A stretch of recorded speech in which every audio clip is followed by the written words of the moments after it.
Klay Thompson and the Golden State Warriors are in quite a predicament, right? I mean, they haven't had a very good season. Steph Curry's out for an extended period of time. They aren't really looking like the team that they were. Now, some of it, I imagine, is just, the hangover of winning an NBA championship. Part of it is just, the young guys haven't really blossomed into the role that they had hoped.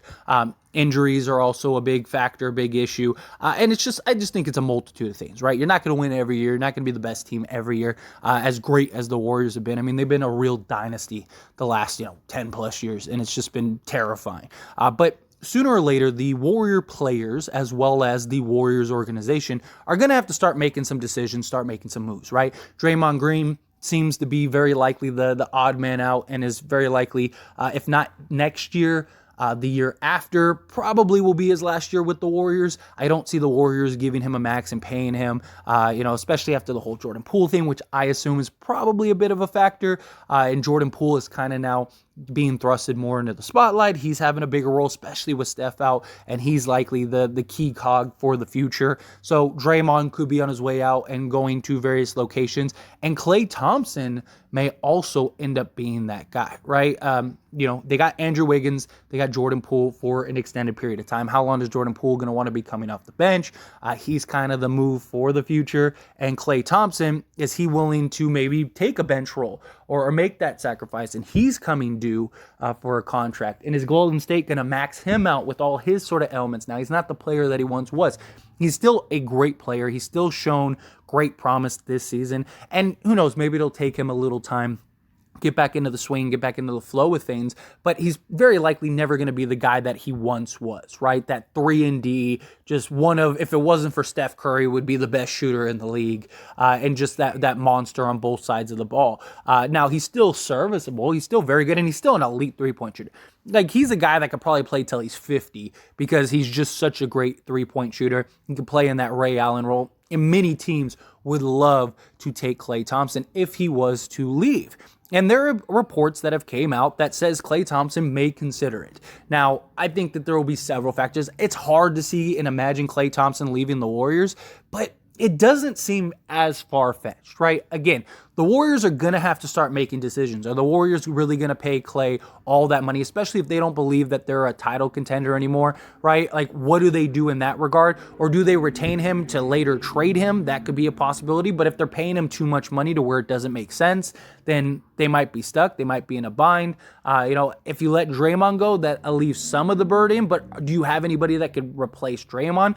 At least Klay, you have Jordan Poole. He's the guy that could step in and kind of play the Klay role. Now, obviously, Klay Thompson is nowhere near the defender that Klay Thompson was. Jordan Poole he's not that on the defensive side. But he's still a guy that could provide that scoring, and then maybe through some team defense can kind of cover up for the lack of Jordan Poole's defense. So that's something. And if Klay Thompson was really going to leave, it would probably be for a bigger role, or just, a change of scenery, or just kind of a mutual thing where Golden State's like, hey man, go get paid somewhere else. We got to move in a different direction, and end up letting one of the Splash Brothers go. Like, that could be a real possibility. And Klay Thompson, considering going other places, is a sign in the other direction. Now, we don't know for certain if that will happen or anything like that, but based on this report here, the executive listed the Los Angeles Lakers and the Portland Trail Blazers as potential landing spots if Thompson decides to test free agency. He grew up with his dad as a player, mostly for the Lakers, so they're a team he could leave for. And he grew up near Portland, so the Blazers, there has been talk that he wants to play for them, but really, he is a kind of ingrained in the Warriors now. He is such a part of that team and the culture. Everything he went through with the injuries and just his whole laid-back attitude and approach, they love him. It would be hard to imagine him actually suiting up for another uniform. Now, again, this very likely doesn't happen, but it does list Portland and the Lakers as the most likely scenario if he were to leave. The Lakers in the offseason would have salary to sign Klay. Personally, I don't think Klay Thompson is going to get a max. I don't even think the Warriors are going to max out Klay Thompson because I just don't think you can. He's not the player he once was.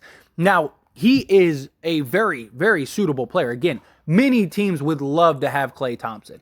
And I do think Klay Thompson will get a sizable paycheck. Like, he's not going to sign for 10 million somewhere. I still think he gets probably, 20 to 25 million, somewhere in that range, just because of his shooting and just his abilities and the ability to just go off for 30 plus on any given night, sometimes in just like 2-3 quarters, right? So like that, I think, has value in and of itself.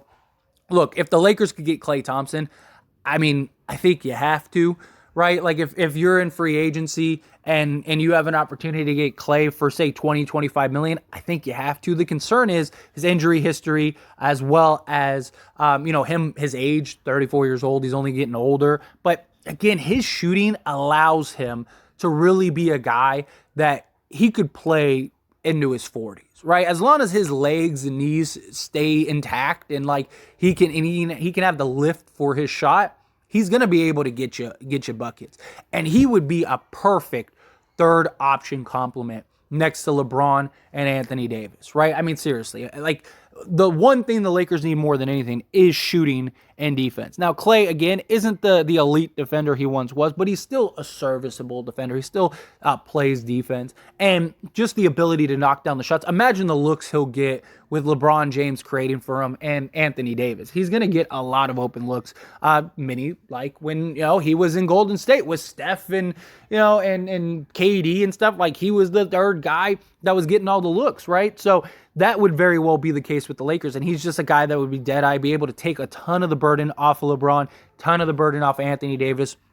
You probably could sign Klay Thompson and still have money to go get a couple other pieces or two. And maybe Klay would even take, like sort of a hometown discount to go with the Lakers.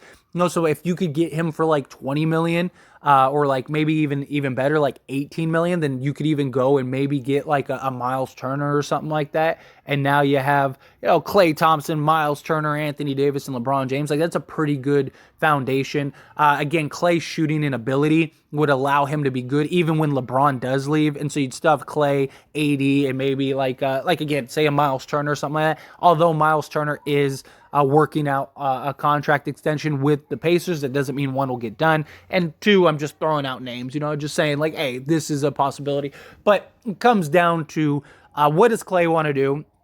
And how much money does he want? If he wants 30 plus million a year and he wants to be a max guy and all that stuff, it's just not worth it. If we're being honest, like, he's not going to get the max money. Maybe Golden State would do it just because it's Klay Thompson and everything that he's done for the Warriors. Like, he deserves that pay. You can make that argument. But if you're the Lakers, like, you can't afford to give him all of your salary.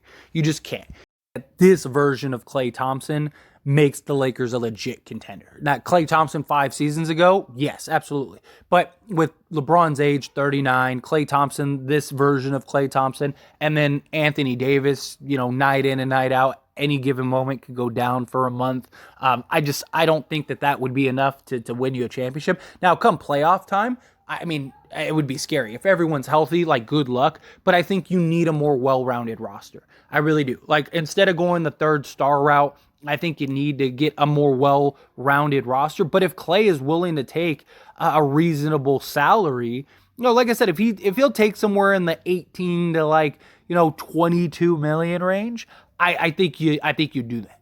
I think you do, because that still gives you enough money and enough flexibility to go get pieces, like real pieces around Klay, LeBron, and AD. Right, because you'd still have your biannual, you'd still have your mid-level, and then you'd still have, after, let's say you sign Klay to 20 million, right? If you sign Klay to 20 million, you still have anywhere from like 12 to 15 million in salary that you could go in cap space, that you could go and sign another piece or two. Like, now you're in a better position. You could even maybe divvy that up and get like 2 or 3 guys, but you'd have essentially with the mid-level. You'd have about 11 million. You'd have, biannual. So you could basically get another like 3 to 4 quality guys, like guys that can come in and actually carry some of the burden, be some of those rotation guys for you, and kind of put a proper team around these 3. In that case, yeah, if you're the Lakers, you go do it. But I don't know. What do you guys think? As always, is a discussion, so I pass the question on to you. Let me know your thoughts and opinions down in the comment section below. Would you want Klay Thompson on the Lakers? What would be the max salary that you would pay him to come to the Lakers? Again, he's still a great player. Like, let's not pretend like Klay Thompson isn't a great player. He still is. So, he's not signing for, the taxpayer mid-level or anything like that. But, reasonably with his skill set and the ability to shoot and all that stuff. I mean, look, Buddy Hield is getting $18 million a year, right? Like Klay deserves at least that. He's getting at least 18 to 20 million a year. Just everything in his experience and just being able to hit the big shots and just go off and the consistency and all that stuff. Like you get Klay Thompson. So again, if you get Klay Thompson for like 18 to 20 million, I think you do it. Personally, I don't really think Klay's going to leave, but again, the Warriors are going to have to make decisions sooner rather than later, and Klay Thompson could kind of be that odd man out. But those are my thoughts and opinions, and again, love to hear yours. Let me know down in the comment section below.